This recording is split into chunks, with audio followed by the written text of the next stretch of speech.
Hello everyone. Today is 24th of March and it is World Tuberculosis Day. Each day this year brings an opportunity for us to raise awareness about this infectious disease which has devastating effect that keeps on killing more than 4,000 people each day. And the sad part of this is these deaths are preventable.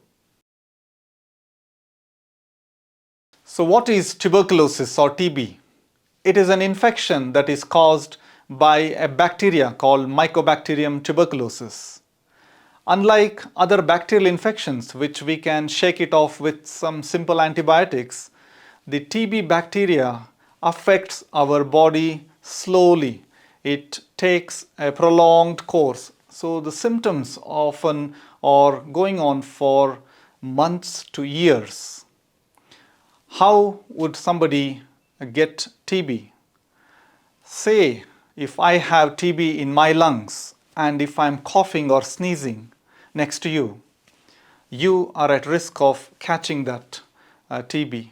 But you must remember that not everyone who gets exposed to TB will get infected with TB.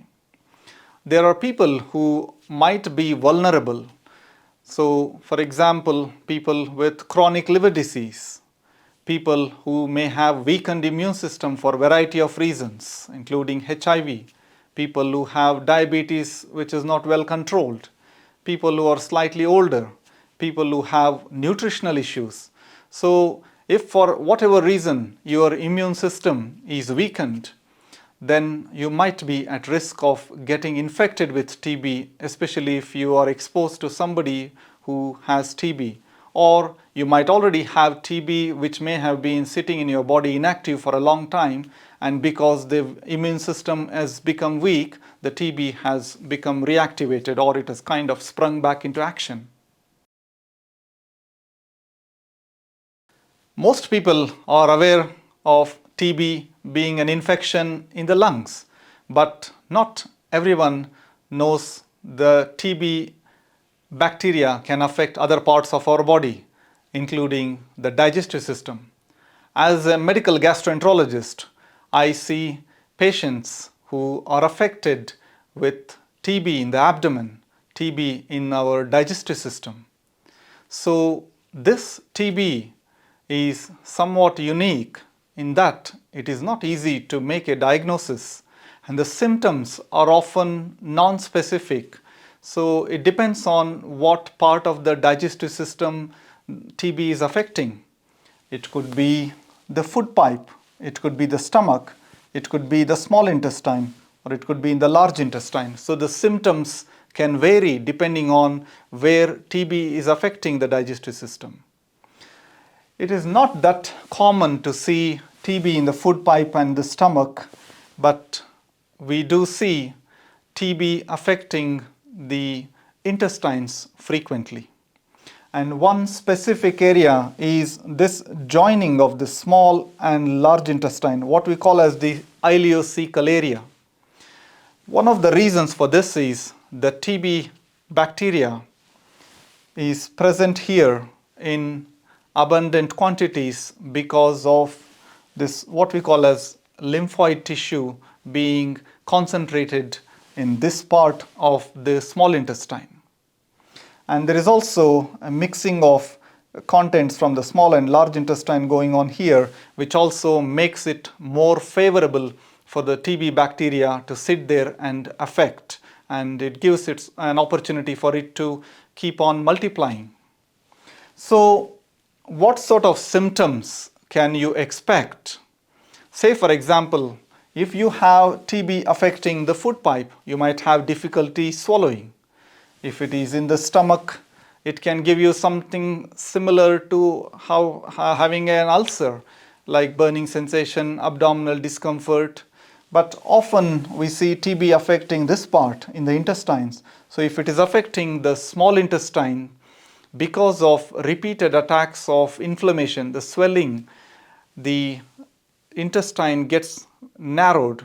Because of the narrowing after eating food, you might be starting to feel full and start to get this abdominal discomfort which can go on for a couple of hours.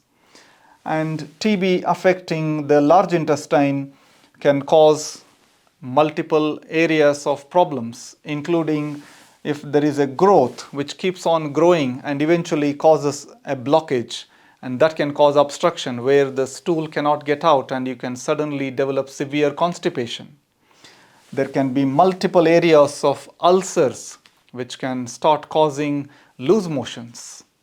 It can start affecting different parts of the small intestine and can cause interference with absorption of the essential nutrients that our body requires. So from top to bottom, any part of the gut can be affected, but it can also affect other organs outside, such as liver.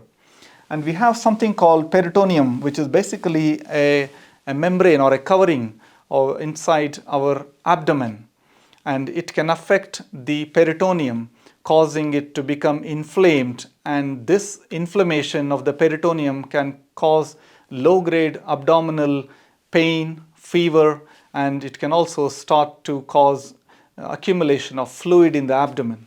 So there are multiple symptoms TB can present with in terms of how our digestive system gets involved. So these are the long list of symptoms from abdominal or the gastrointestinal TB. So you can see why there will be a difficulty in making a diagnosis confidently, because these symptoms can be also by other conditions which can be easily confused with. Fever is something which happens in a very low grade fashion, and people report feeling a bit feverish, feeling a bit cold, mostly towards the evening or at night, and it can keep on happening. And they can have change in their bowel habit, which can be constipation if there is a blockage, or quite often it could be loose motions because of extensive ulcers. They might be feeling constantly nauseous, so they lose appetite, and they may also have intermittent vomiting depending on which part of the gut TB is affecting. Blood loss.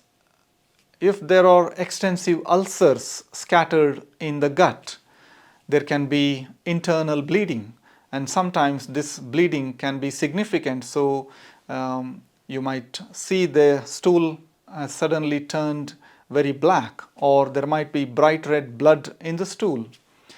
Quite often this is small amount of slow internal blood loss which cannot be detected in the stool by just looking at it. So your blood count might start dropping gradually over a period of time. And weight loss is something which can be profound. You can lose 20% or more of your body weight, and this can cause serious nutritional issues.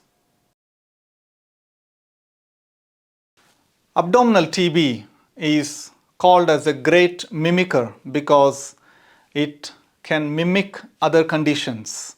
Sometimes it is not easy to tell one from the other. It might look like simple ulcers, what people get in the stomach and duodenum, small intestine, what we call as peptic ulcers. It can look like a cancer in the colon, in the large intestine, in the rectum, in the small intestine. It can sometimes be so difficult to tell one from the other, especially differentiating between an inflammatory bowel condition called Crohn's disease and TB, because they are very, very identical. It can be sometimes confused with certain chronic infections and inflammatory conditions. So there are a variety of conditions that almost look like abdominal or gastrointestinal TB. So what's the big deal? Why do we need to diagnose and promptly treat abdominal TB? That's because there are all sorts of complications that can occur if TB is not picked up promptly and treated. Bleeding You can get brisk bleeding in the form of bright red blood or passing black motions because of multiple ulcers, and that might require urgent treatment. You can get obstruction when there is a growth in the intestine. It can continue to grow and keep on causing eventually a blockage where food and waste matter cannot get through, and you can suddenly develop a lot of abdominal pain and distended abdomen and might require emergency operation to relieve the blockage because of the obstruction. Stricture over a period of time because of repeated attacks of inflammation, swelling in the intestine starts to get narrowed and narrowed, and this can cause permanent damage or permanent narrowing because of the scarring, and that can cause problems such as vomiting or inability for the food to get through properly. You can get multiple areas of fistula. These are abnormal openings. It can occur between the two between the two parts of the intestines, or it can be between the intestine and an adjacent organ. So these fistulas can start causing a lot of problems, and with infection, inflammation, and also nutrition problems. So coming to malnutrition and weight loss. So by having multiple areas of our intestine affected by TB, the body's ability to absorb the nutrition and to maintain a good nutritional state will go, and this leads to significant amount of weight loss and loss of various micronutrients that our body needs, and hence we develop multiple vitamin deficiencies, low blood counts, and generally feeling unwell. Occasionally, the ulcers in the intestines can be so deep they can almost create a hole through what we call as a perforation, and through which our liquid stool or other digested matter can leak through, and this causes irritation or an emergency situation which requires again an urgent operation to fix this. Gastrointestinal TB or abdominal TB is not easy to diagnose because it is confused with other conditions. So the diagnosis often gets delayed, and people who have symptoms need to seek advice from the right person who will be a medical gastroenterologist who can then perform appropriate tests. And once the diagnosis is made, treatment can promptly begin with anti-TB medications in the form of tablets for 6 to 9 months, and this can provide complete cure. Operation or surgery might be required in a small number of people, and especially in emergency situations. The take-home message I want you to have from this video is TB is preventable, it is completely curable, and we need to be aware that TB can affect our digestive system, but it can be promptly treated. And TB of the digestive system is not contagious, so you can't pass it on from one person to another unless the individual also has TB in the lungs. Thank you for listening.